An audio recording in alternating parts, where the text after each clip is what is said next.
네, 그러면 이어서 Z 분포에 의한 검정 부분을 함께 살펴보도록 하겠습니다. 이제 가설 검정을 어떻게 하는지 막 순서를 좀 1단계, 2단계, 3단계, 4단계 얘기를 했었는데요. 그러면은 가장 그냥 이론적으로는 기초지만 실제로는 사용하지 않는 Z 검정이라는 방식을 한번 살펴볼게요. 이거를 알아야 이제 또 T 검정에 대한 부분이 쉽게 이해가 되거든요. 실제로는 절대 사용할 일은 없어요. 네, 네, 하나씩 살펴볼게요.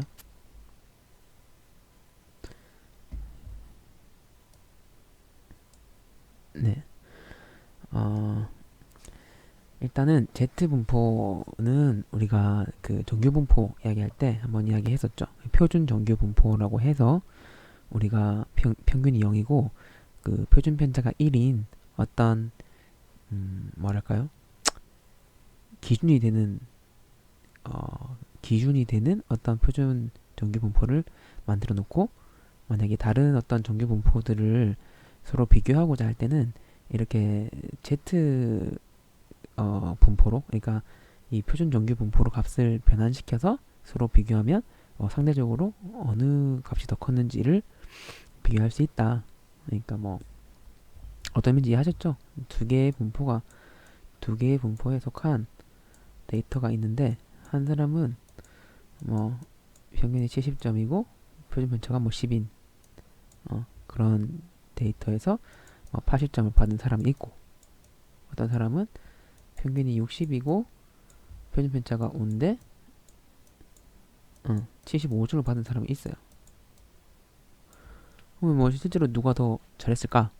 이렇게 알고 싶을 때는 이 두 개의 값을 전부 다 이 공식에 의해서 요 Z 분포 안에 변환시키는 거죠. 그러면 상대적으로 Z 값이 더 큰 사람이 더 점수가 높다고 이제 볼 수 있겠죠. 그런 식으로 비교를 할 수 있어요.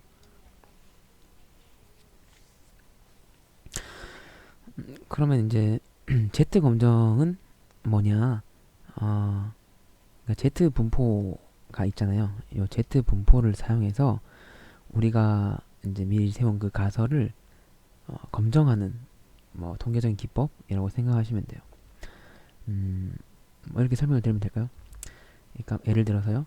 어, 지금 내가 가진 데이터, 가설부터 세워봅시다. 가설은 아까 앞서서 나왔던 한 개 가설을 좀 생각해 볼게요. 그러니까 전국 뭐 고3 평균이 75점이에요. 숫자가 그냥 정확히 기억이 안 나는데 그냥 대충 이렇다 칩시다.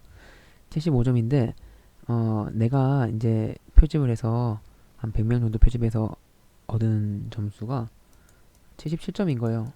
내 지역 아이들이. 그래서 알고 싶은 거는 요 77점이라는 요 숫자가 모집단의 평균하고 같은지 다른지. 그래서 모집단 평균보다 조금 큰데 이게 그냥 우연히 나온 정도인지 아니면은 아예 이 아이들이 뭔가 학업 능력이 더 뛰어나더라고 이야기할 수 있는지를 검증하고 싶어요. 이 가설이에요. 그래서 가설을 세우면 정확히 어떻게 되겠어요?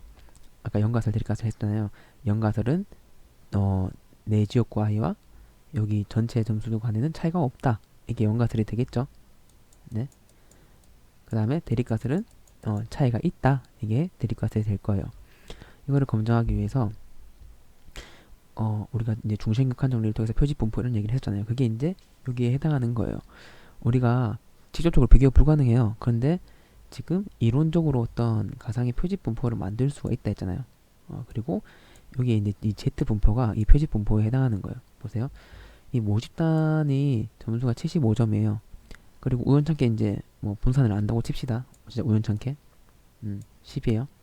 그래서 이 모집단의 특성을 알고 있으면은 이 표집 분포에서의 평균과 표준 편차를 구할 수 있을 거 아니에요. 다시 말하면 중심극한 정리에 의해서 이 표집 분포의 평균 지점은 모집단 평균하고 동일해요.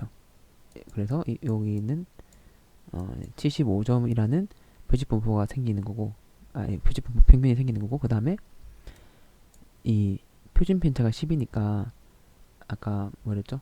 n수 100명이랬죠? 그러면 루트 100분의 15로 해서 표준 편차가 1, SD가 1은 SE라고 하면 안 되죠. 표준 오차니까 SE라고 해야 돼요. SE가 1인 어떤 표집 분포가 이제 그려지는 거예요.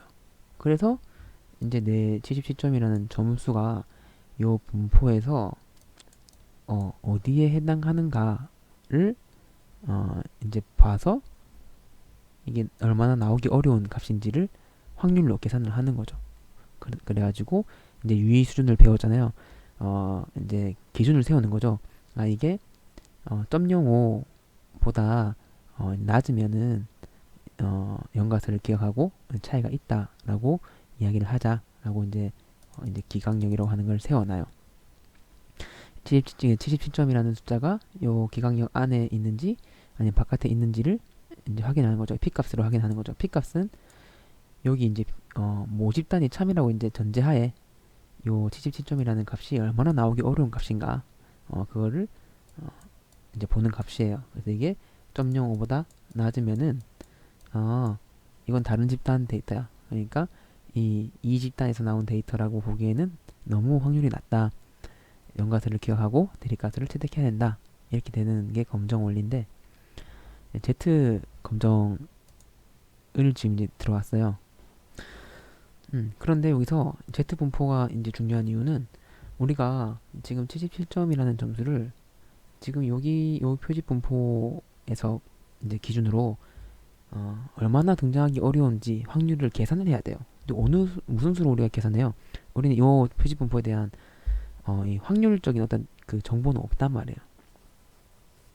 그런데 우리가 알고 있는 정규 분포 어떤 하나의 정규 분포가 있고요.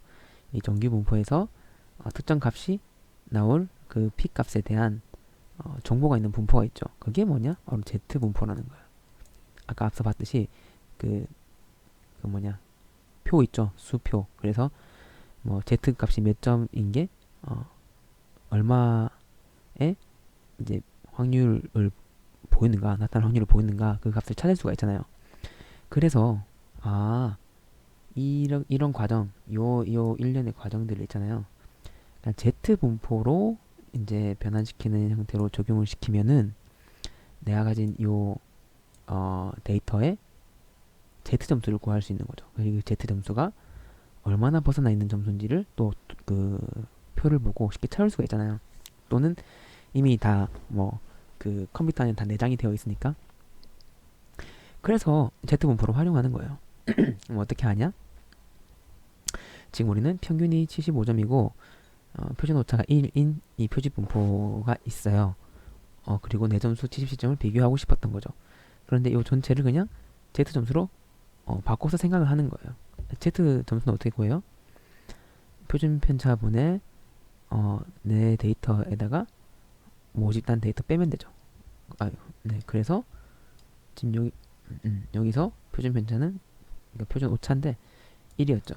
1분의 내가 가진 데이터의 점수 77점 빼기 모집단의 평균이었던 75점을 그냥 넣어주는 거죠.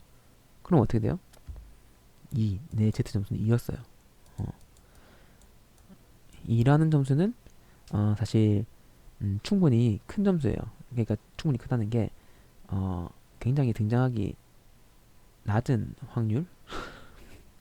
그러니까 Z 점수가 2점은 굉장히 낮은 확률로 발견될 수 있는 점수예요. 그러니까 우리는 여기서 이 유의 수준 0.05로 봤을 때는 그 Z 점수가 1.96일 때 유의 수준이 0.05거든요. 1.96보다 크면은 기각이 돼요. 그러니까 지금 이 Z2점이라는 점수는 유의 수준 0.05 하에서 연가설을 기각하는 점수가 되는 거죠.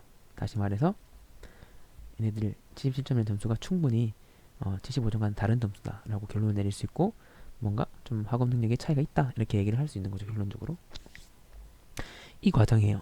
이해되셨는지 모르겠는데 계속 뒤에 반복할 거예요. 걱정하지 마시고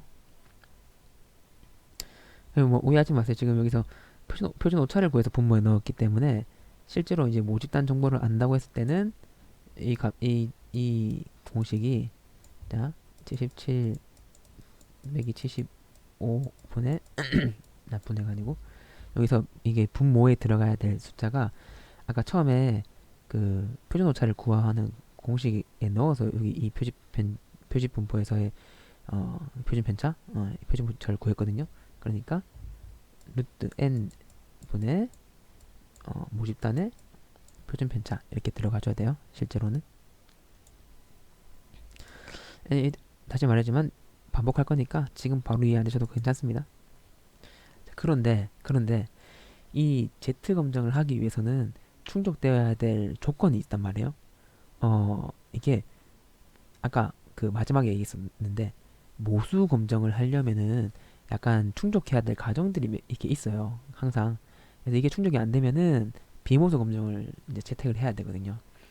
Z 검정 같은 경우에는 사실 실제로 쓰지 않기 때문에 뭐 그 비모수 검정에 해당하는 거를 우리가 배우진 않지만 이거는 이 가정들은 모수 검정에서 계속 반복되는 내용이기 때문에 그냥 한번 살펴볼게요. 자, 먼저 첫 번째는 종속 변수가 양적 변수여야 된다는 거예요. 그러니까 아이고 죄송해요. 종속 변수가 양적 변수이기 때문에 이제 이 분포에서 어떤 값이든 가질 수 있는 그런 그러니까 그런 변수여야 한다. 이게 첫 번째 중요한 거고 연속성이라고도 하죠. 그 다음에 이거는 Z 검정에만 해당하는 거예요. Z만. 모집단의 분산을 알아야 된다. 이거 뭐 모집단 분산을 알아야 Z 검정을 사용할 수 있어요. 불가능하죠, 사실은. 어떻게 알아요? 모집단 평균도 알기 어려운데 분산을 어떻게 알겠어요? 그래서 같이 제공하는 경우가 있으면 몰라도 사실 뭐 불가능하겠죠. 그래서 이 모집단 분산을 모를 때 사용하는 게 이제 T 검정, 다음에 배울 T 검정이 되는 겁니다. 세 번째, 모집단의 분포가 정규 분포여야 한다. 이거 어때요? 알 수 있어요? 우리가 아무리 뭐 대부분의 어떤 모집단의 분포가 정규 분포라고 해도 대부분의 뭐 그 모집단 분포가 정규 분포라고 해요. 그런데 그렇다고 해도 확인할 길이 없는데 내 그 모집단의 분포를 어떻게 알죠? 사실 이게 정규성이라고 하는 부분인데 거의 불가능해요. 이걸 알기가 맞잖아요. 어떻게 모집단을 다 모아서 정규성 검증을 다시 해야 되는 부분인데 어떻게 알아요? 그런데 이거를 이제 뭐 명확한 답은 없어요. 아직까지도. 네. 그래서 책마다 조금 설명이 다르긴 해요. 그래서 어떤 교재에서는 이 모집단 분포가 정규 분포인 것보다는 이제 표집 분포가 정규 분포인 게 더 중요하다. 그렇게 이제 이야기를 하기도 하고요. 그 다음에 또 우리가 샘플링, 그러니까 표집을 할 때 있잖아요. 표집을 할 때 정말 좀 잘했다면, 샘플링을 잘했다면은 이 모집단을 대표하는 어떤 샘플이 표집이 되었을 거란 말이죠. 내 표본이 굉장히 모집단을 그래도 대표할 거란 말이에요. 표집을 잘 했다고 하면. 그러면은 이제 분포 역시도 이 모집단의 분포를 잘 가져왔을 거기 때문에 이 표본의 정규성을 보는 것으로 표본의 정규성을 봄으로써 모집단의 분포 역시 이제 추론을 할 수 있다. 뭐 이렇게 얘기하기도 해요. 그래서 우리가 요 샘플의 정규성을 보는 거예요. 뭐 정규성을 보는 방법은 뭐 KS 테스트라고도 하고 또 뭐 SW 뭐 그렇게 부르는 잘 모르겠어요. 어쨌든 그런 정규성 검증하는 기법들이 있어요. 네. 그래서 그런 거를 통해서 내 샘플이 정규 분포인지 확인을 하고 그걸로 뭐 정규성 검증을 한다. 뭐 이렇게 하는 그 사람들도 있어요. 뭐 그래서 이 부분은 좀 그 이론적으로는 모집단 분포가 정규 분포여야 한다라는 가정이 맞은데 이 정규성 검증이 맞은데 그게 이제 어떻게 우리가 알아내는지에 대해서는 여러 가지 입장들이 있더라. 그래서 그냥 n수가 30 이상이라서 그 표집 분포가 정규 분포가 되면은 그게 더 중요하기 때문에 넘어가는 경우도 있고 때로는 내 샘플이 표집을 잘 했다면 그런 전제하에 모집단을 잘 대표할 것이기 때문에 이 샘플의 정교성을 보는 곳으로 확인하기도 한다. 뭐 이렇게도 이야기합니다. 그 다음 등분산 과정. 이거는 이제 어떤 두 집단을 비교할 때만 해당하는 거예요. 상황이 여러 개가 있어요. 그러니까 내가 어떤 지금 앞에 예시를 든 것처럼 내 점수가 특정한 어떤 모집단 점수와 똑같은지를 단일 값에 비교하는 검정 방법도 있고, 아니면은 남녀의 뭐 점수를 비교할 수 있는 거예요. 남녀의 점수를 이렇게 서로 다른 집단을 비교할 때는 얘네들 각각의 분포가 있을 거 아니에요. 분포 이렇게 그릴 수 있을 텐데, 이 분포의 분산이 같아야 된다라는 등분산 가정이 있어요. 여기 있죠. 두 모집단을 비교할 때 그렇게 된다. 그러면은 이 두 집단의 이 분산값이 완전히 똑같아야 되냐? 그건 아니에요. 그러니까 이것도 그 검정을 해요.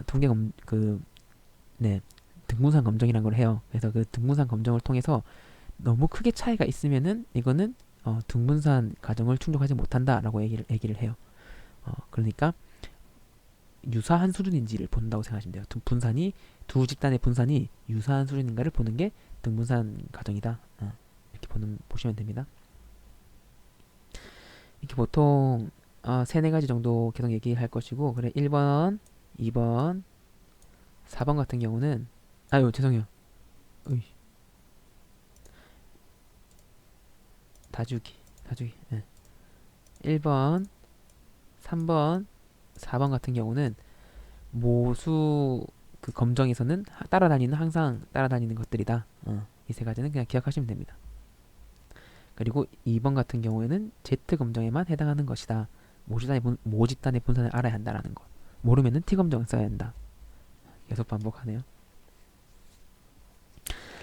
그래서 그럼 어떻게 하냐? 자, 앞서서 한번 얘기했었는데 모집단의 분산을 알 때, 이건 단일 표본 Z 검정. 그러니까 나의 어떤 하나의 표본 데이터를 하나의 모집단 값하고 비교하고 싶은 거예요. 같은지 다른지를. 모집단의 분산을 알 때 하나의 모집단에서 추출된 하나의 표본에 대한 검정이라고 이제 얘기를 해요. 그래서 이거를 구하는 공식은 앞서 한번 보여드렸던 그 공식하고 동일해요.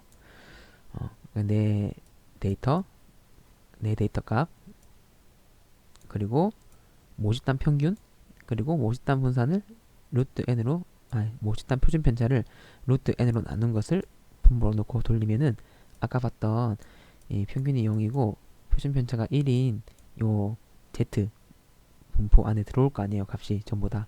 그래서 내 값이 z 몇 점인지, z 점수를 몇 점인지를 확인하고 n가 충분히 큰지 작은지를 통해서 연가설을 기각할지 아니면은 연가설을 채택할지 결정을 한다. 예를 들어서 이제 살펴봅시다. 전국 고등학교 3학년 학생의 학업 작성, 아까 이게 예시였던 것 같은데. 네. 하여튼 평균은 300점이래요. 그러니까 이게 뮤죠. 모집단 평균이 300점이라 지금 나와 있는 거죠. 그리고 표준 편차는 20점이래요. 표준 편차는 20점. 정리해 놓으면 좀 편하겠죠? 그 다음에 연구자는 특정 교육구의 고3 학생의 평균이 전국 점수와 동일한지 확인하고자 한다. 그래서 해당고 100명의 고3 학생을 우선 표집해서 학업 적성 검사를 실시하였더니 평균이 306점이 나왔대요. 이건 뭐야? 내 표본? 뭐 Y라고도 하는데 X, Y, 뒤에 Y로 돼 있나요?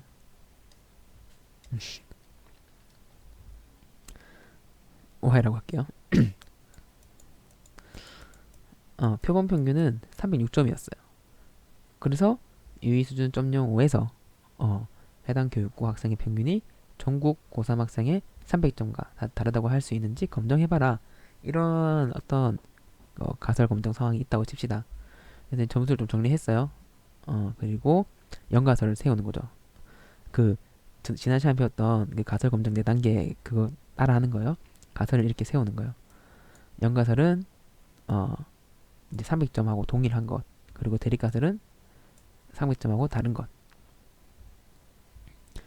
그런데 이제 유의 수준을 원래는 이제 먼저 정한다고 했죠. 그래서 0.05라고 정했어요, 그냥. 그리고 n수는 100명인 거 확인했고, 그러면 내 표본의 값들을 이제 확인해 봅시다. 데이터. 이제 표본을 얻어야 되잖아요. 세 번째 그 표본 얻는다 말 기억하시죠?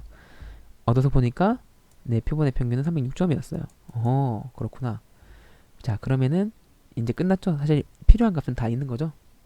모집단의 평균, 모집단의 분산, 그리고 내 표본의 평균, 그리고 n수 있으면은 다 구할 수 있잖아요. 그래서 이제 z 식에다 그냥 넣으면 돼요. 그래서 이제 표준 오차 구하는 공식은 루트 n분의 모집단 표준 편차였는데 앞서서 루트 n이 100이었고 표준 편차는 20이었네요. 20. 그러니까 2가 되겠죠. 됐죠? 그래서 지금 자, 이 과정을 또 한번 잊어버리실까봐 상기시켜드리면은 지금 모집단의 평균과 표준 편차를 통해서 지금 표집 분포를 그렸어요. 이 표집 분포 자체는 지금 평균이 300점이고 표준 편차는 그러니까 표집 분포의 표준 편차, 다시 말해서 표준 오차는 2라는 거를 이 식에서 구한 거예요. 그리고 우리가 하고 싶은 거는 이제 여기서 내 데이터 306점이 어디에 해당하는가를 보고 싶은데 당장 그 비교할 P값을 구할 수 없으니까 요거를 Z점수로 변환하는 과정을 거치는 거죠. 그래서 그러니까 통으로 이제 이렇게 표시를 한 거예요. 그래서 이제 표준 오차 분의 y 내 데이터 값 빼기 모집단의 평균값라고 해서 내 그 표본 데이터 306점의 Z점수를 확인해 보니까 3점이래요. 어마어마하게 크네요. 3표준 편차를 벗어나는 값이니까. 이제 Z 값의 어떤 임계치라고 얘기를 하는데, 그러니까 유의 수준에 따라서, 네, 그리고 양방이냐 일방이냐에 따라서 이 해당 점수를 벗어나게 되면은 연가설이 기각되는 거예요. 0.05라고 우리가 했잖아요. 그럼 0.05에서는요, 양방 검정일 때 플러스 마이너스 1.96이 벗어나면은 연가설이 기각돼요. 네, 그걸 이제 임계치라고 표현을 해요. 자, 아까 기각력이라고 얘기했었죠. 네. 네, 여기 기각력이라고 나오네요.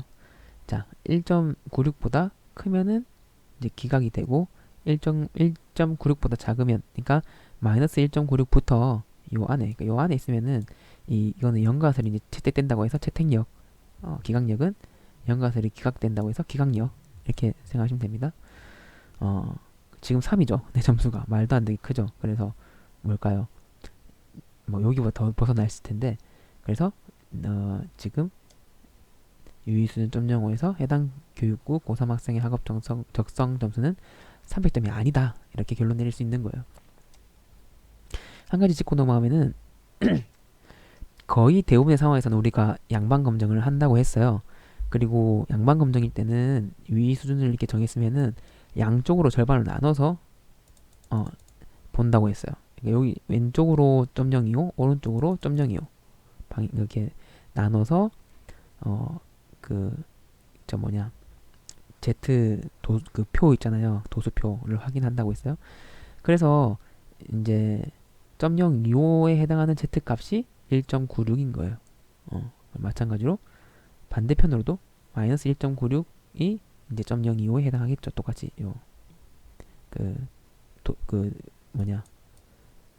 표 기억하시면 될 것 같아요. 이거 기억나시죠? 이거 이렇게 되어 있는 거 수표 지난 시간 자료에 정규 분포 자료에 있어요. 네.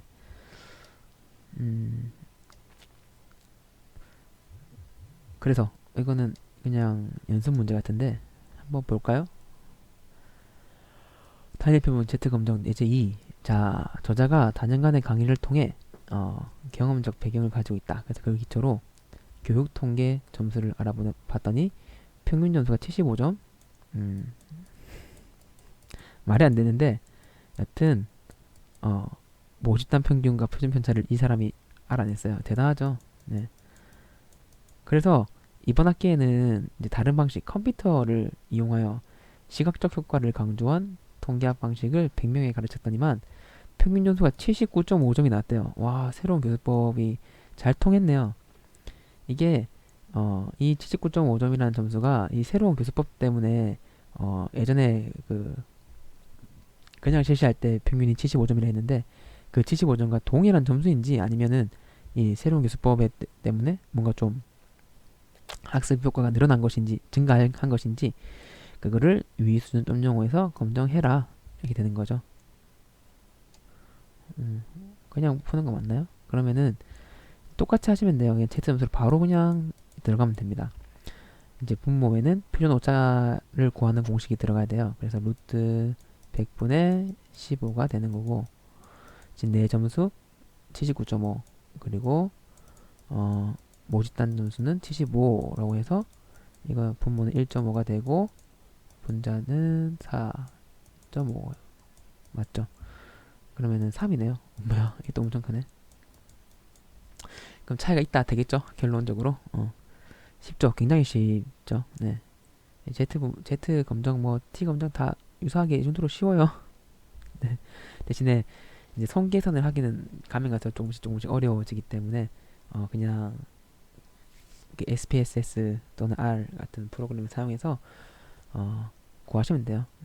Z 값이 얼마인지 또는 다음에는 T 값이 얼마인지를 구하고 얘가 나올 P 값을 구하는 거예요. 그리고 이게 0.05보다 작다고 이렇게 결론적으로 표기해주면 돼요.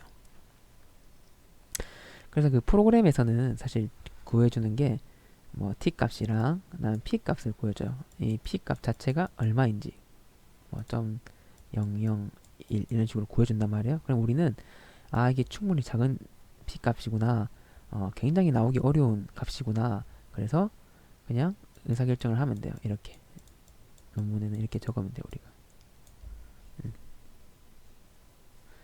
우리가. 그리고 그 SPSS 프로그램에서는 Z 검정은 없어요. 그거는 뭐 R도 마찬가지고 아니 그 R에서 그냥 만들면 되는데 Z 검정은 이제 할 일이 진짜 없기 때문에 실제로 SPSS에서 제공하지 않아요. 예. 충분히 손계산도 가능하기 때문에 뭐 굳이 그래서 실습이 없습니다. 그 Z 검정에 대한 실습은 없어요. 네. 좋죠. 네. 자, 우리가 이렇게 검정을 지금 어떻게 했는지 한번 상기시켜 보세요. 뭐 내 데이터가 모집단의 어떤 평균과 표준 편차를 아는 상황에서 그것으로 그린 표집 분포가 있고 그 표집 분포 위에 내 데이터가 어디에 해당하는지를 통해서 검증을 하는데 이제 그 뭐냐 그 분포의 어떤 P값을 정확히 알기 위해서 이제 Z 분포라고 하는 그 표준 정규 분포로 값을 변환한다고 했죠. 그 과정을 거치기 때문에 처음부터 그냥 애초에 표준 오차분의 내 데이터 평균 빼기 모집단 평균 빼는 그 공식을 통해서 Z 값을 구하고 그 Z 값이 얼마나 나오기 어려운 값인가. 그래서 1.96보다 크면은 또는 마이너스 1.96보다 작으면은 굉장히 드문 확률로 등장하는 값이기 때문에 이거는 모집단의 데이터가 아니다. 연가설을 기각하고 차이가 있다라고 하는 대립가설을 채택하게 된다. 이렇게 이 과정을 거치는 거예요. 이게 뭐냐? 점 추정 방법이에요. 지금까지 했던 거예요. 나오죠. Z 통계값에 의하여 가설을 검증하는 방법이에요.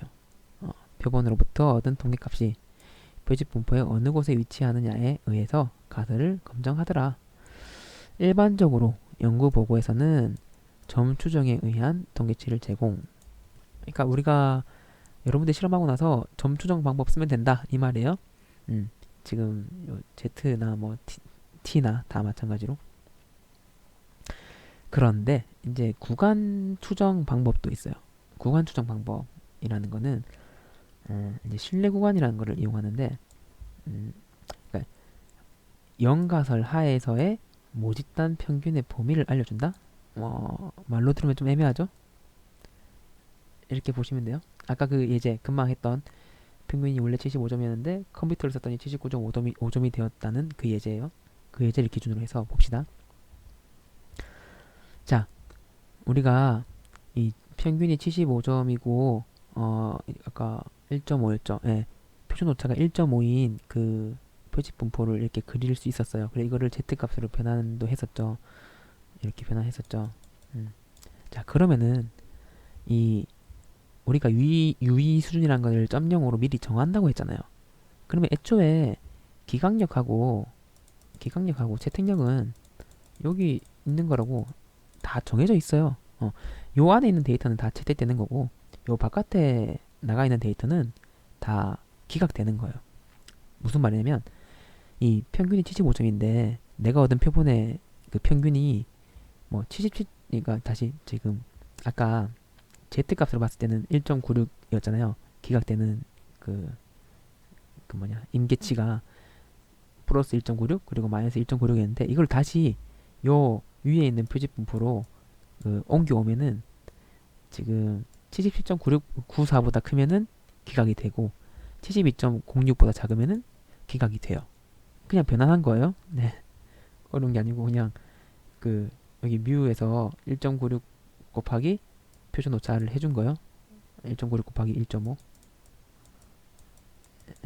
어려운 게 아니고 이렇게 하니까 77.994보다 크면은 그냥 기각되는 거고 72.06보다 작으면은 또 기각되는 거예요. 그 안에 사이에 있는 데이터는 다 채택되는 거죠. 그러니까 내가 표본을 얻었는데 뭐 평균은 74야. 그러면 연가설 채택되는 거예요. 그리고 77점이야. 그래도 채택되는 거예요. 유의 수준 0.05 하에서. 이해되시죠? 그런데 그러면 이제 뭐 이렇게 생각할 수 있잖아요. 그냥 모집단 평균을 알 때 그냥 내 데이터 평균 값을 보고 그냥 바로 판단을 할 수 있겠죠. 이게 기각되는 값인지 아니면 채택되는 값인지 연가설이 기각되는 값인지 연가설이 채택되는 값인지 바로 알 수 있겠죠. 자, 그러면 이거를 자 지금 이 공식의 차이를 보셔야 되는데 어디였냐?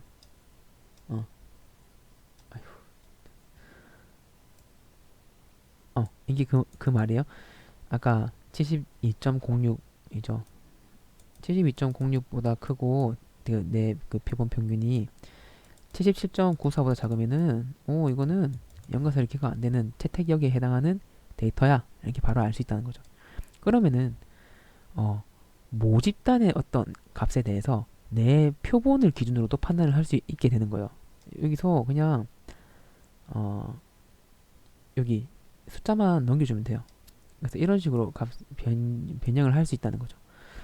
그러니까 모집단의 데이터는 내 표본에서 마이너스 1.96 표준 오차 한 값이랑 또 내 표본에서 플러스 1.96 표준 오차 곱한 값 사이에 존재해야 된다. 연가설이 맞다면 그냥 옮기면 바로 변환만 하면 바로 이렇게 되거든요. 그러면은 자 그래서 이거를 이제 뮤 모집단 평균의 구간 추정 값이라고 하고 100에서 1 마이너스 알파를 한 값. 그러니까 지금 같은 경우에는 95% 신뢰 구간이라고 불러요. 여기 이제 이 구간을. 다시 말해서 표본으로부터 얻은 평균값, 내 그 표본 평균값에서부터 플러스 마이너스 1.96 곱하기 표준 오차를 한 값을 계산하여 얻은 범위를 95% 신뢰 구간이라고 부른다. 그러면 유의 수준이 0.01일 때는 유의 수준이 0.01일 때는 당연히 99% 신뢰 구간이라고 부르겠죠. CI라고 이제 표기해요, 영어로는. 네. 자, 그래서 아까 예제 2를 봅시다. 아까 평균이 95인데 내 표본 데이터는 75인데 평균이 내가 컴퓨터를 사용해서 교술법을 사용했더니 79.5점이 나왔다는 그 데이터 보면은 이제 내 표본 데이터를 기준으로 해서 79.5점에다가 플러스 마이너스 1.96 곱하기 표준오차 1.5였죠. 이렇게 해주니까 점수 범위가 96.56점에서 82.44점이 나와요. 그러면은 요 사이에 모집단이 점수가 있다면 이거는 연가설을 채택하게 되는 구간이 된다는 거죠. 그래서 지금 모집단 평균 75점이었잖아요. 보면은 요 안에 속하지 않죠. 엄청 더 낮은 값이잖아요. 그래서 이 95% 신뢰 구간 안에 모집단 평균 들어가지 않더라. 그러니까 연가설이 기각되고 대리가설이 채택되더라. 이런 식으로도 검증을 할 수 있다는 거죠. 그래서 이게 구간 추정 방식으로 방식이라 부르고 이제 신뢰 구간을 이용해서 그 검증을 하는 것이다. 이렇게 이야기해요. 뭐 조금 이 부분은 잠깐 다른 갑자기 좀 어려워졌을 수 있는데 진짜 그냥 단순한 얘기예요. 그냥 애초에 모집단 평균을 중심으로 했을 때 내 표본이 들어갈 수 있는 일 하면 되고 그 뭐냐 그 연가서를 기억하지 않고 채택할 수 있는 내 표본 데이터 평균값이 다 정해져 있는 거죠. 이미 유의 수준을 정해놓으면은. 그래서 그런 값들을 구할 수 있는데 반대로 내 표본을 기준으로 해서 모집단이 들어와야 될 그 범위도 정해놓을 수 있다는 거예요. 그래서 내 표본에서 플러스 마이너스 1.96 표준 오차 값을 곱해준 게 이제 유의 수준 0.05 95% 신뢰 구간이 되는 거고, 네. 그래서 이 95% 신뢰 구간 안에 모집단 그 점수가 있으면은 연가서를 기각하지 않는 것, 연가서를 채택하는 거고, 이 신뢰 구간 안에 그 연가설 모집단 데이터가 있으면은 모집단 그 평균값이 있으면은 없으면은 그 연가설이 기각되는 거고, 이렇게 보는 방법이 있습니다.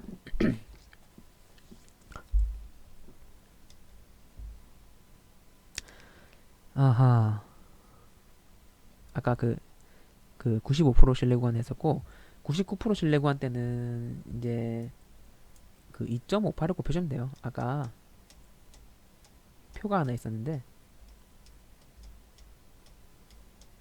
네, 요 표에서 나온 값이에요.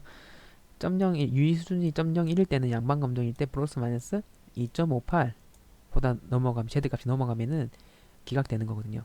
그리고 이것도 뭐 같이 짚고 넘어갑시다. 유의 수준이 0.05일 때 만약에 일반 검정이라면은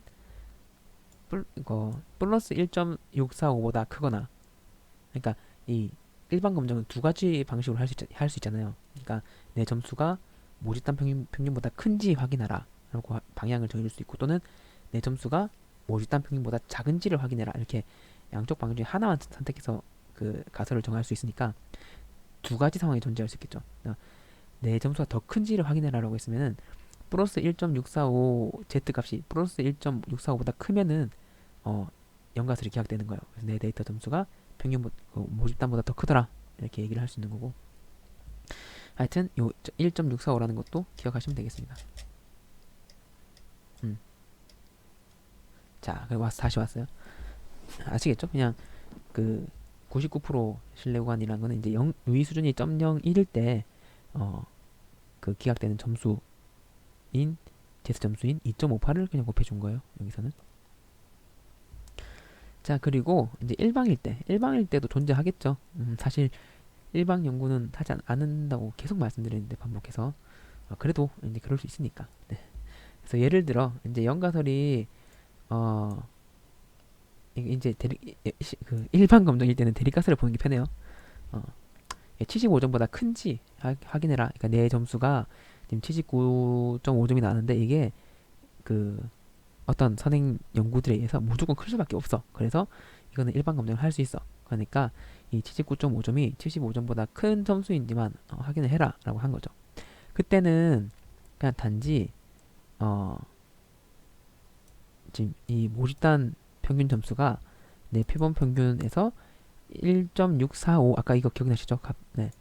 그리고 곱하기 표준물차 한 값을 뺀 것보다 크기만 하면은 이거는 연가설이 채택되는 거예요. 이 원리 갑자기 이해 안 되시면은 조금 한번 그냥 공식을 좀 한번 이해해 보세요. 아이씨.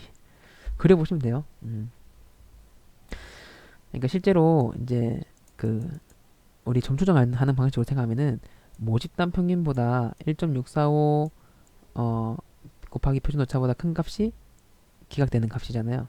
그러니까 채택되려면은 내 표본 데이터 평균은 여기 잠시만, 이 모집단에서 지금 75에서 1.645 곱하기 1.5 한 값은 77.4675래요. 그러니까 지금 내 표본 데이터가 77.46775점을 넘으면은 기각되는 거예요.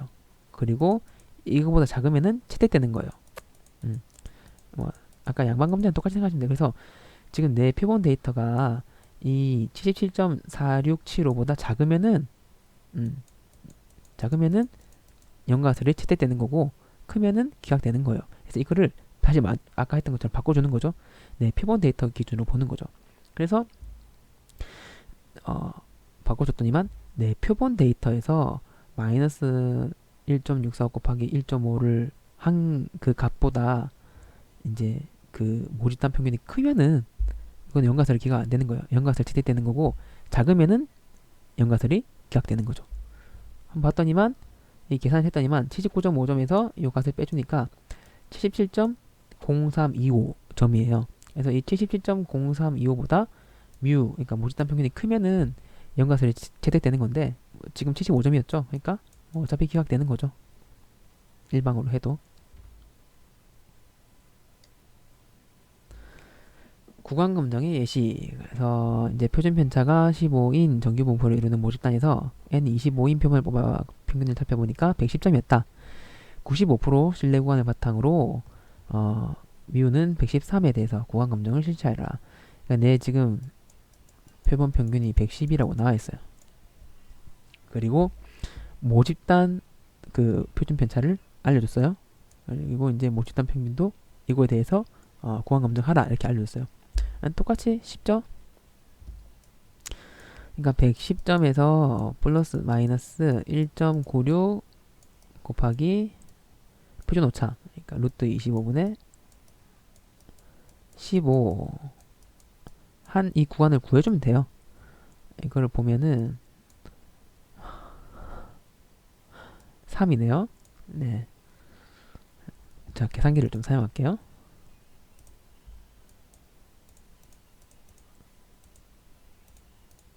5.88이네. 여기 이제 5.88이라 5.88. 그러면은 110점에서 빼기 5.88 하면은 104.11이래요. 104.12가 이제 나오고 그 다음에 이제 뺀 값이 그 더한 값은 115.88이 나오죠. 그러니까 95% CI인데 요 안에 모집단 값이 있으면은 뭐죠? 연가설을 기각하지 않고 연가설이 채택되는 거예요. 이거보다 바깥에 데이터가 있으면은 연가설이 기각되는 거죠. 네. 봤더니 모집단 평균이 얼마요? 113점이네? 그러면 요 안에 있죠? 점수가. 그러니까 이거는 연가설을 기각할 수 없는 거죠. 다시 말해서 평균 점수에는 차이가 없다라고 이야기를 할 수 있겠죠. 네. 구간 검정은 사실 안 쓰니까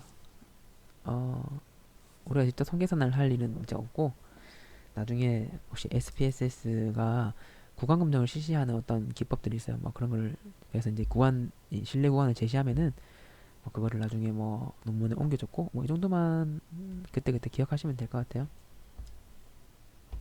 이런 식으로 검증하더라 이것만 기억해 주세요.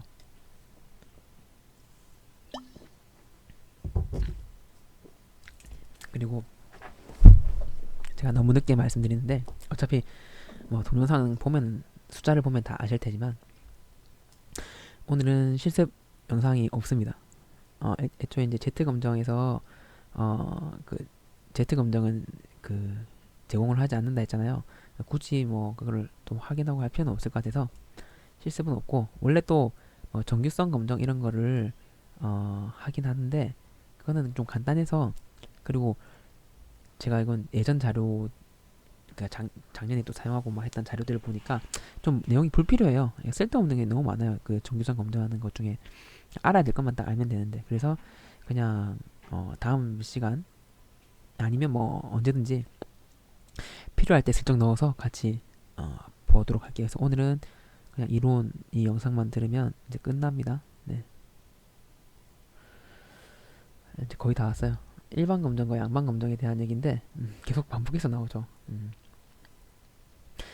일반 검정이 이제 좀 더 쉽게 연가설을 기각할 수 있다. 이 의미를 이해하셨으면 좋겠어요. 그러니까 한쪽 방향으로만 기각 영역을 설정하니까 양쪽으로 나올 때보다 요 여기 데이터 있다 생각해. 요 값이라고. 그러면은 양방일 때는 기각할 수 없는데 일방일 때는 기각할 수 있죠. 연가설을. 네, 그 의미예요. 그래서 이제 검정력이 강한 것까지 이어질 수 있죠. 검정력이라는 거는 기억하시나요? 1 베타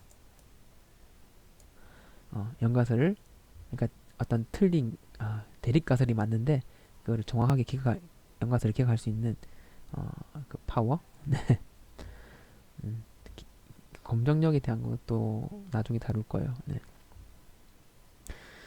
근데 이거는 사실 쓸 수가 없다. 아주 그냥 완벽한, 그리고 이제 정말 선행연구에서 분명히 이야기를 하고 있어야 한다라고 얘기했고, 양방 검정은 그냥 널리 사용되는 거죠. 네. 이 말이 그거네요. 만약 유의수준 점용호에서 z값이 1.75라면 그게 요게요. 일반 검정일 때는 z값이 1.645면은 기각할 수 있고, 이 양방일 때는 1.96이어야 돼요. 그러니까 1.75라면은 일반 검정으로 돌렸을 때는 기각할 수 있고, 양방 검정일 때는 기각할 수 없다, 이 얘기예요. 넘어가서, 자, 앞서서는 나의 어떤 표본 평균값 하나를 모집단 평균하고 비교를 하는 단일 표본 Z 검정이었어요. 이번에는요, 독립 표본 Z 검정이에요. 그러니까 뭐 남녀를 비교한다든지 1학년, 2학년을 비교한다든지 어떤 서로 다른 두 개의 모집단, 세 개도 안 돼요. 세 개는 비교할 수 없어요. Z 검정에서 딱 두 개의 모집단의 평균을 비교하기 위해서 사용하는 게 독립 표본 Z 검정입니다. 그리고 두 모집단을 대표하도록 잘 이제 표집된 그 표본을 가지고 두 모집단의 유사성을 검증하는 거. 그러니까 결국 두 개가 그러니까 뭐 그 점수 두 개의 그 표집을 해서 두 개의 표본으로부터 평균값을 구하고 그게 동일한지를 확인하는 거예요. 동일한지를. 이거 검증할 때 어떤 원리로 하면 될까요?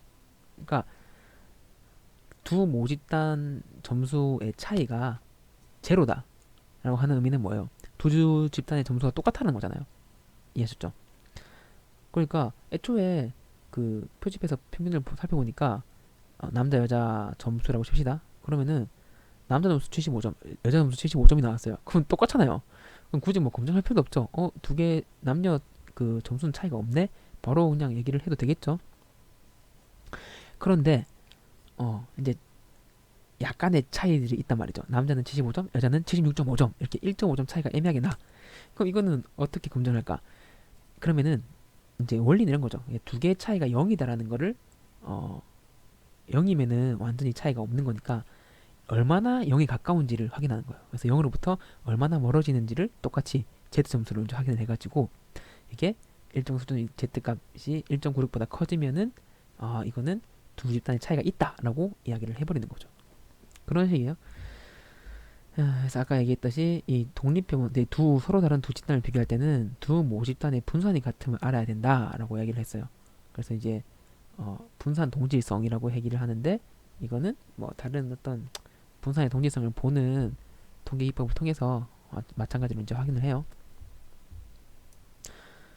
두 표본은 상호 독립적이어야 한다. 상관이 없어야 된다. 뭐 한 사람이 같은 여러 번의 실험을 했다고 하면은 그거는 상관이 높은 거예요. 한 사람이 했으니까. 근데 아예 그런 완전 다른 사람이 서로 다른 어떤 과정을 거쳐서 데이터를 얻어야 된다. 그래서 이제 상호 독립적이어야 한다라고 이제 얘기를 합니다. 그래서 예를 들면은 전국 중학교 3학년 남녀 학생의 수학 능력 비교하는 것, 그리고 전국 30세 남녀 성인들의 체중 비교. 민감하겠다. 여튼 이런 예시들을 딱 두 집단이어야 가능합니다. 할 수 있고, 그래서 연가설은 두 개 똑같아, 대립가설은 두 개 다르다.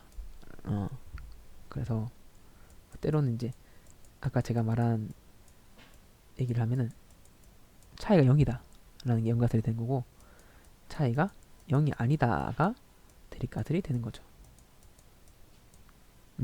오케이.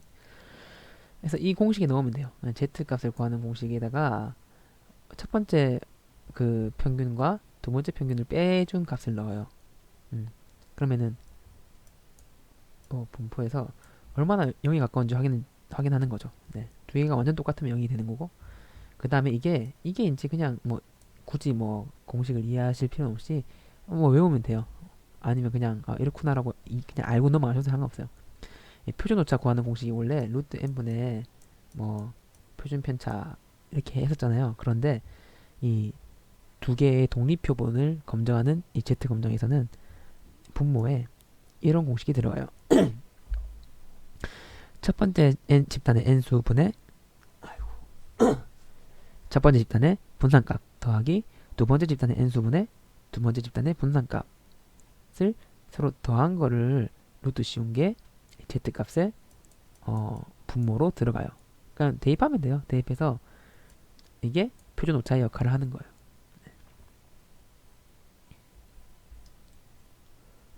저게 이렇게 되는 거는 그러니까 연가설 대립가설을 이런 식으로 이제 세웠기 때문에 네, 되는 건데 뭐 모르겠어요. 이해 안 하셔도 될 것 같아요. 네. 그래서 예제 1번 전국 30세 남녀 100명을 무작위 추출하여 체중을 측정하였더니 남자는 68 X라고 할까? 잠깐만요. 안 적혀있네. 이거 그것도 없네요. 풀이도 없네. 그냥 봅시다. 첫 번째 아니다. Y1이라 할게요. Y1은 68점 그리고 Y2는 60점이래. 60kg래요. 점수가 아니라 키로. 그리고 이론적 배경에 의해서 30세 남자 모집단 체중의 표준 편차는 10, 여자 체중의 표준 편차는 9임을 알고 있대요.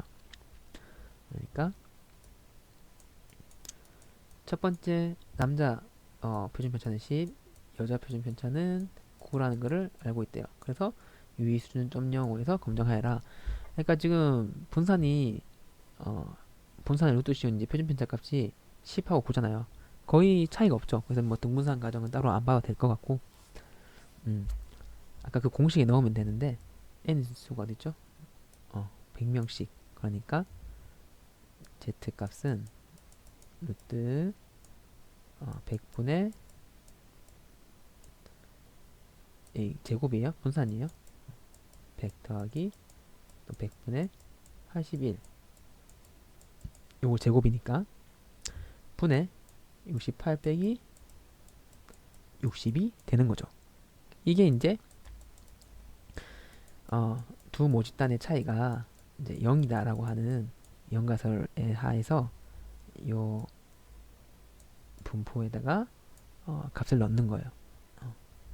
그래서 보면은 이거 솔직히 지금 계산 시간이 걸리니까 보자.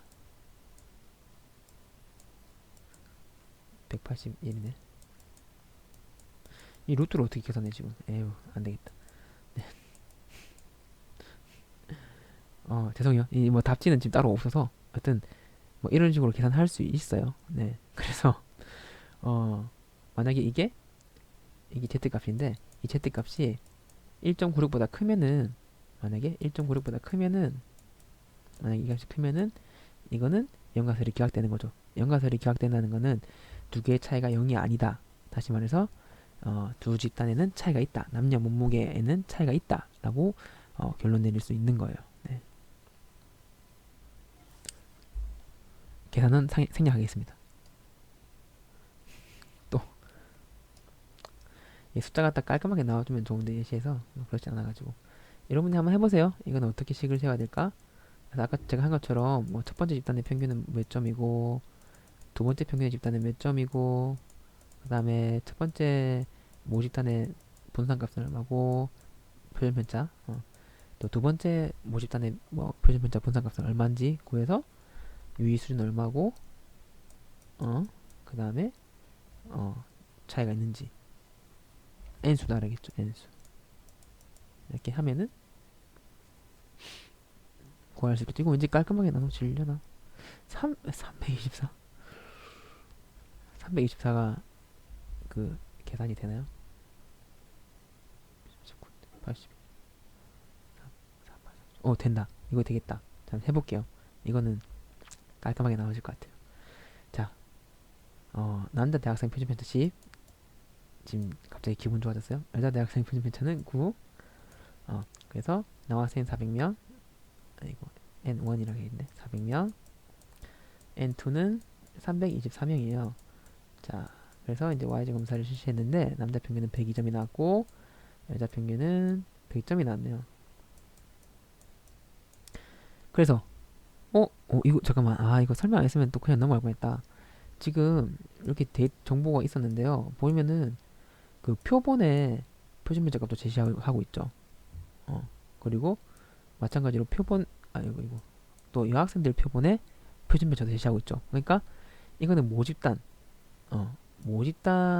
분산값을 얘기하는 거고, 지금 표집 데이터에 표본에 표준 편차도 제시를 하고 있어요. 이게 뭘까요? 그러니까 지금 S값을 제공한다는 거예요. S값을. 자, 그냥 헷갈리게 하려고 넣은 거예요. 그러니까 이 Z 검정을 실시할 때 필요한 게 뭔지를 정확하게 알아야 된다라는 의미인데, Z 검정에서 필요한 거는 표본의 분산값이 아니에요. Z 검정을 하기 위해서는 모집단의 분산을 알아야 돼요. 그리고 모집단의 분산을 모를 때는 이제 이 표본의 분산값을 활용을 하는데, 지금은 모집단 분산을 알고 있죠. 그러면 이 표본의 분산값 따위는 필요가 없게 되는 거예요. 네, 이거를 이해하시고 넘어가면 됩니다. 계산을 해볼게요. 자리가 없으니까 요 위에다 할게요. Z값이 어떻게 되냐면 루트, 지금 N5는 400이죠. 400분의 요 분산값을 제곱한 거 100 더하기 N2는 324죠.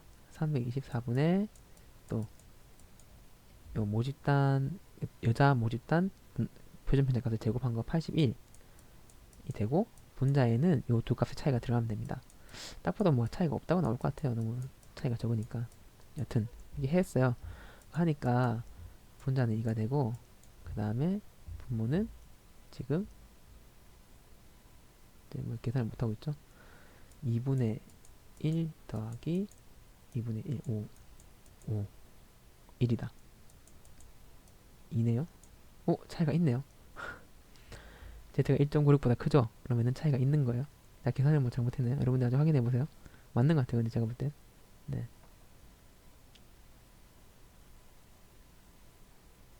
맞는 거 아닌가? 저 바보가 된 기분인데. 4분의 1, 이것도 4분의 1이죠. 34, 네, 4분의 2. 4분의 2. 잘못했구나. 죄송해요. 잘못했네. 루트 2분의 1이죠. 4분의 1, 4분의 1이니까 4분의 2가 되고, 루트 2분의 1이 되니까, 다시, 루트 2분의 1분의 2가 되는 거죠. 그래서 이거 다시 계산하면은, 계산이 길어지네. 2 루트 2인데, 루트 2가 얼마죠? 루트 2. 어떻게 구하지? 1.414 곱하기 2는 2.828? 이것도 충분히 크네? Z값이 1.96보다 크네요. 어떻게 계산하든 간에. 그러니까 결국은 차이가 있다. 이게 어떻게 차이가 있지? 여튼간에 제가 뭔가 실수했더라도, 계산해서 실수를 했더라도 이렇게 보고, 네, 이렇게 보고 요거를 Z값으로 변형시켜서 Z값을 구해서 이게 유의 수준에 따라서 1.96이나 2.58이나 또는 일반일 때는 1.645가 넘는지 이거는 확인하면 된다. 이거 기억하시면 돼요. 별로 어렵진 않죠. 이렇게만 이해하면 어렵지 않죠. 근데 여러분들이 기억해야 될 수준도 딱 이 정도예요. 그리고 애초에 모집단 정보를 모르기 때문에 독립표본 Z검정 자체는 사용하지 않더라. 이 마지막 데이터는 이제 마지막 자료는 검정력에 대한 부분이에요. 검정력은 저번에 한번 한 적 있는데, 이 앞선 영상에서 얘기했나요? 네. 그래서 연가설이 거짓일 때 연가설을 기각하는 확률을 검정력이라고 해요. 그러니까 요 부분. 네. 그러면은 이 검정력에 영향을 미치는 요인을 한번 살펴볼게요. 첫 번째는 알파 수준. 알파 수준을 낮추면은 통계 검정의 검정력 또한 감소된다. 알파가 큰 값을 갖는 것은 그 검정력을 증가시키지만 1.5 오류도 증가한다. 딱 이렇게 읽으면은 무슨 말인지 이해되시나요? 알파가 지금 0.05라고 합시다. 알파는 0.05라고 했어요. 알파 수준을 낮춘다라는 말은 알파를 0.01로 낮춘다라는 표현이 되죠. 그러면은 좀 네.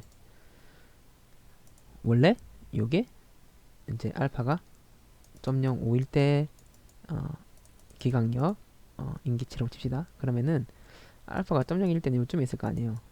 더 데이터 Z값이 커야지, 아까 Z로 본부로 봤을 때는 Z값이 커야지 기각할 수 있을 거 아니에요. 그러면은 검정력이라는 측면에서 보면은 원래는 지금 요 빗꿈치는 요게 검정력에 해당하는 부분이었는데 알파 수준을 이렇게 낮춰버리니까 지금 요까지는 기각할 수 없는 거잖아요. 그래서 알파 수준을 요로 잡아버리면은 검정력 자체는 작아지죠. 맞죠? 그래서 알파 수준을 낮추면은 검정력 또한 감소된다. 이건 이해되시죠, 이제? 그래서 근데 이제 알파가 큰 값을 갖는 것은 검정력을 증가시키지만 1.5도 증가한다. 이 알파 자체가 사실 1.5인데 이 알파가 0.01일 때보다 0.05일 때로 이렇게 증가를 시켜버리면은 검정력이 증가하잖아요. 근데 마찬가지로 영가설이 진짜 실제로 참여하는데 기각하게 되는 이 1.5류 역시도 증가하게 되는 거죠. 양날의 검이죠. 그래서 그 앞서서 얘기할 때 그런 얘기 있었어요. 그러니까 이거 유의 수준은 좀 낮추고 검정력은 최대로 높이는 그런 방법을 이제 찾아야 된다. 뭐 그런 얘기를 했었는데 기억나실지 모르겠어요. 그리고 일방이냐 양방이냐. 일방 검정이 더 쉽게 기각하잖아요. 그래서 이제 검정력이 증가하는데 이거는 이제 실생활 사용하는 경우가 많이 없으니까 좀 또 불가능한 상황이죠. 그리고 이제 표본 크기. 표본의 크기를 증가시키면은 검정력이 증가한대요. 뭐 아까 Z 값을 또 생각해 보면은 그 구할 때 루트 n분의 모집단 표준 편차분의 뭐 내 값 빼기 모집단 평균 이렇게 해서 Z 값을 구했잖아요. n수를 늘려보세요. n수를 늘리면은 요 표준 오차 값 자체는 작아지겠죠. 작아지니까 실제 요 차이만큼 이 차이 값을 제대로 반영을 할 수 있는 거예요. 다시 말하면 이 표준 오차가 커지면 커질수록 이제 여기서 나눠야 되는 거잖아요. 값이 작아지겠죠. 표준 오차가 작아질수록 이 Z 값은 커지겠죠. Z 값이 커진다는 건 뭐예요? 더 뭐 그 n수가 적으면은 여기 있을 데이터가 n수가 늘어나니까 여기로 갈 수 있는 거죠. 그래서 검정력이 증가하게 되는 거죠. 이거는 이제 어떤 그 데이터를 중심으로 봤을 때 그렇게 되는 거죠. 네. 그리고 모수적 검정. 이거는 아까 비모수 검정이 있다고 말씀드렸는데 일반적으로 그 모수 검정을 하기 위해서는 충족되어야 할 가정들이 몇 가지 있다. 아까 보면 정규성, 등분산성, 뭐 선형성, 뭐 이렇게 뭐 여러 가지 네 가지 정도가 보통 있는데 이게 그 어쨌든 간에 그런 가정들이 있다라는 말은 더 그 가정을 만족시키고 나서 모수 검정을 했을 때 더 검정력이 있게 되는 거예요. 이게 충족이 안 돼가지고 비모수 검정을 사용해야 된다? 그러면 검정력이 좀 낮아진다. 뭐 이렇게 보시면 돼요. 이거는 그냥 뭐 이해하시면 될 것 같아요. 그 기억하시면 될 것 같아요. 모수 검정이 더 검정력이 있다. 이렇게 네 가지 정도 검정력에 영향을 미칩니다. 우리가 할 수 있는 건 뭐예요? 알파 수준을 뭐 조정하든지 아니면 이 표본의 크기를 좀 많이 모으면은 검정력이 이제 커지게 되는 거죠. 네. 그렇게 오늘 Z 검정까지 끝냈고요. 시간이 조금 생각보다 많이 걸렸어요. 그래서 뭐 다행히 또 실습은 없으니까 오늘은 편하게 이제 강의만 들으시면 되는데 아직 제가 그 저번 과제에 대해서 다 못 봤어요, 사실. 네, 다 못 봤고 이제 보고 나서 개인적으로 피드백 드릴 분들은 개인적으로 뭐 쪽지로 Y색 쪽지로 제가 피드백을 드릴 테니까 확인하시고 뭐 또 뭐 질문 있으면 질문하셔도 될 것 같아요. 아이고, 오늘은 이론으로 이렇게 마치도록 하겠습니다. 다음 시간에 T 검정을 할 텐데 T 검정부터는 또 중간고사 이럴 때 기간 빼고는 매주 실습이 들어갑니다. 그러니까 오늘 하루 실습 쉰다고 생각하시고 다음 주부터 매주 실습이 있다 이렇게 좀 기억하시면 될 것 같아요. 고생 많으셨고 오늘 여기서 마치도록 하겠습니다.